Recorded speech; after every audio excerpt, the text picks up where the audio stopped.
secret to describe how their secret manifests, then they get to control if it's spoiled or not, you know? So, and it depends on what kind of secret. Is an anatomical secret, like, you know, is Cole Warforged? That's one kind of secret.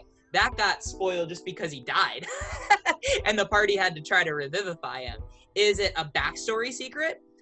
How would the party figure that out unless the player character tells them, you know? Yeah. So something comes up that from that backstory that triggers. Yeah.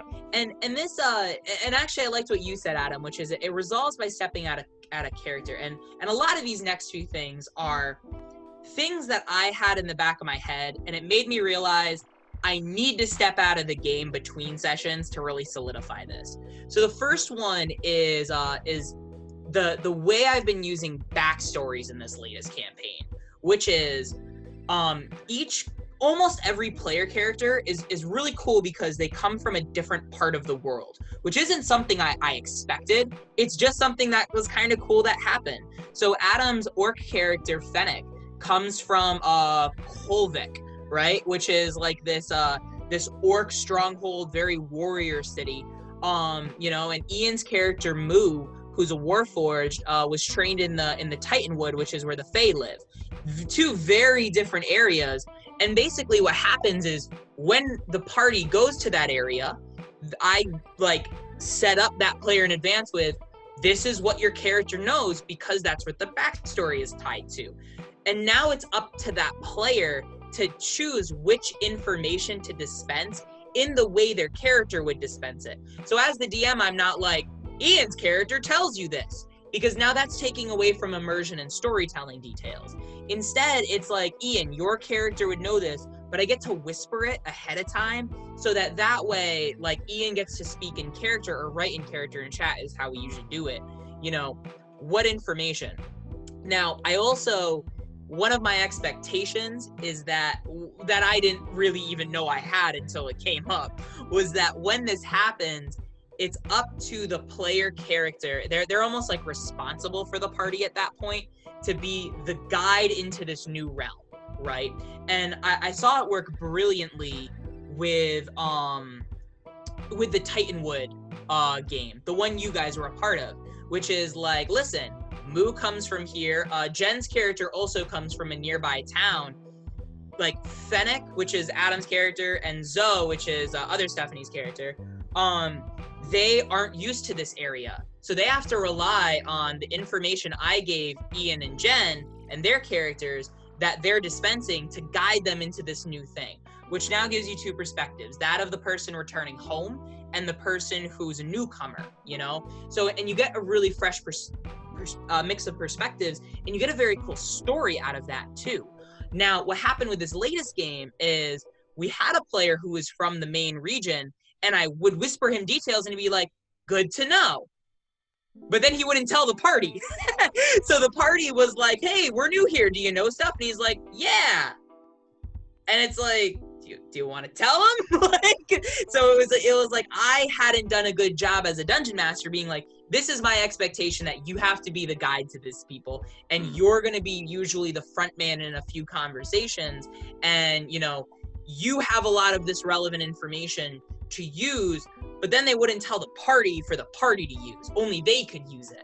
So it is kind of interesting. Like, it wasn't really designed to be a secret, but it mostly ended up being.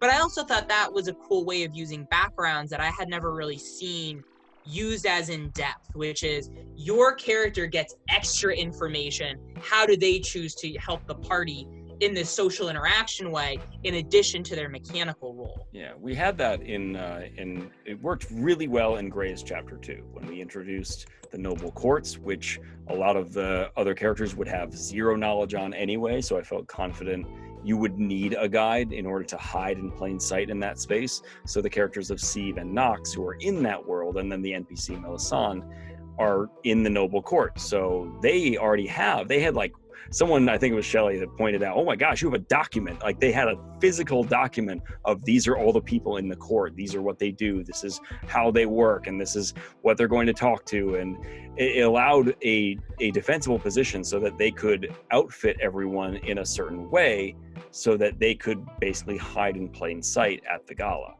And it worked really well to help establish their value to the party, but also made it so they were sort of responsible for them. They were even framed as wards for these nobles. That got a little more complicated as time went on, but that we keep referencing Gray's chapter 2 as a really good moment where things really synergized. And I wonder if that was also one of the qualities. We had two players that knew more, that could be adequate guides and were responsible for everyone else. Yeah, and what I really like about moments like that is that it's not just you giving them details that they might not otherwise be privy to if they weren't from the region. It's also allowing them to have the opportunity to create part of the world for you and add to it. So, for example, in Moo's case with the Titanwood, he was talking about like, oh, I traveled there after the war, and I don't have a lot of memories from it for some reason or another. We don't really know why. But I do have memories of the mists, which is like what ended the war. And that, and this was something that you hadn't said before. I said, Moo detected large changes in temperature, that like it was very fluctuating inside the mists, and it didn't really affect him or anything, but it just made it was just like an interesting physical observation that not a lot of people might notice because they could be transformed by the mist otherwise. Another thing was working together with another player who was from the region. Through that, like we created more backstory than I had thought of, which was that Moo had been to the village before, but he didn't really remember. He just knew that he had been there, and that he had traveled through there on his way to the Titanwood. And and the other player, picked that up beautifully. She was just like, oh, so that's what that was like so many years ago. That like there was this weird figure that wandered through our village, and we all thought we were gonna die or something. Like it was a pretty cool moment. So I really like it when not only are the players experiencing the world that you've built for them, but they're also adding to it. And it's one of those lessons that I've actually learned from a different podcast called Advantage. They're really good at that kind of thing. Yeah, I find it really helps not only ground players in the world, so like allow, like not only give player investment, but it kind of like helps it also, like you said, helps players kind of flesh out the story in a unique way. Because it's one thing for me as the DM to be like, this is what this place is like. It's another thing for Moo or Jen's character Kayleen to be like, oh, this was I loved, baking pies out at the oven, and we had these great herbs that we would add to our food to like enhance the flavor. It's those kind of like sensory, very personal touches that brings the story to life in a way that a planned description that we passively read and then go over doesn't really immerse ourselves with, Thank you so much for listening to some of our podcast highlights. This podcast is part of the Darkmoor Podcast Network. If you want to support the content creators, feel free to visit our Patreon. And please, game responsibly.